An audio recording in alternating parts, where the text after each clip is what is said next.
Welcome back to All This Math. This is Professor Parker, and today's lesson is something very, very important, very fundamental to algebra and the understanding of algebra and every math course that you'll take after algebra, right?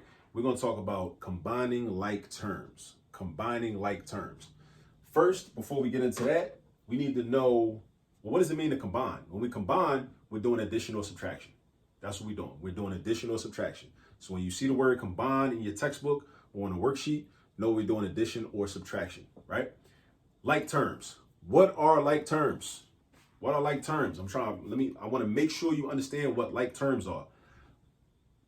Let me break it down like this. All numbers are like terms.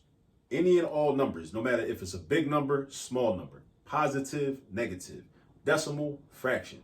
All numbers are like terms. Any numbers can be added to each other, right? Any numbers can be added to each other or subtracted from each other. Numbers are like terms. All right. Now, when it gets into the variables, that's when it gets a little different. You gotta really pay attention. Variables are like terms if they're the same variable with the same exponent. The same variable or the same group of variables with the same exact exponents. All right. Again, all numbers are like terms, right? Whether it's big, small, positive, negative, decimal, fraction, rational, irrational, all numbers are like terms. They can all be added or subtracted, added to each other or subtracted from each other. Now, variables are like if they're the same variable. So x and x are like terms. Y and y are like terms. B to the third power and b to the third power are like terms. XY to the fifth power and XY to the fifth power are like terms. They can be added and subtracted with each other. All right. So we're going to do some simplification. We're going to simplify, which in this case, simplify could mean a lot of things. But in this case, since we're doing subtraction, we see subtraction in both of these examples, example 1 and example 2. We see subtraction. We're basically just going to be combining like terms.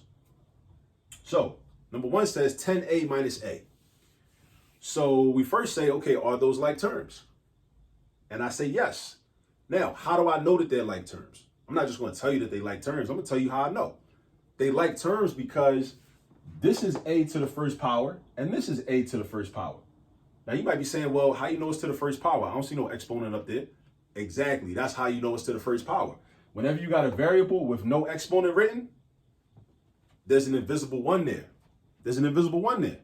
Whenever there's whenever there's a variable and no exponent written, think of that as a to the first power, and that's a to the first power. So basically what we're saying is we got 10 a's right here, and we're subtracting 1a right here. Now, you might be wondering about that. How do I know that that's 1a? Because there's an invisible 1. Whenever there's a variable just by itself, it's got an invisible exponent 1, and it's also got an invisible coefficient. Now, what's a coefficient? The coefficient is the number that's connected to the variable that tells you how many of those variables you're dealing with. This is a coefficient. This 10 right here. This 10 right here is a coefficient. It means we got 10 A's. That's how many A's we got. We got 10 of them. We got 10 of them. That number is called a coefficient. That is an important piece of vocabulary that you need to know as you continue through algebra and through mathematics. Know what a coefficient is at all times. So this is a coefficient of 10, and this A has an invisible coefficient of 1. So now basically what we're saying is, what is 10a minus 1a? So if I have 10 apples and I take away 1 apple, I'm left with 9 apples. All right, so that means that 10a minus 8a, I'm sorry, not 8a, 10a minus a is 9a. Boom. And we just combine like terms. So now we combine these two terms into one term, 9a.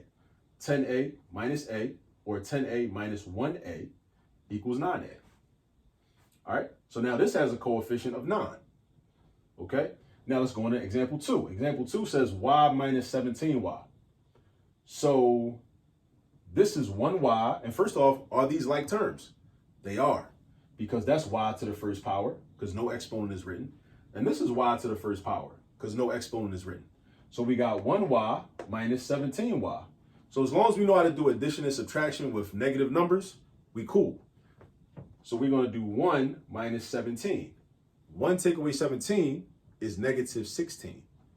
All right. 1 take away 17 is negative 16.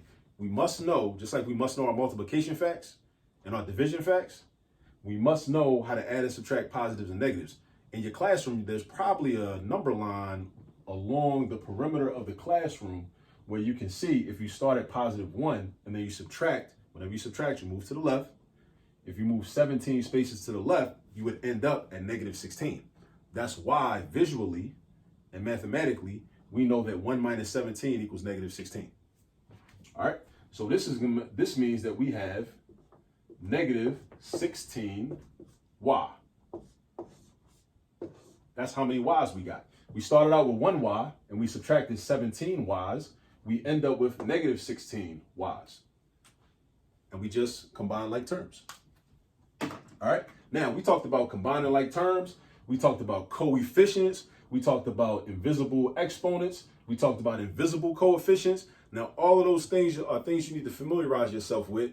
And I highly suggest you go get some practice. I showed you how to do it, but you don't really learn it until you start practicing on your own and put that time in and put that work in. All right, so go ahead, go get some practice, and I'll catch up to you in the next video.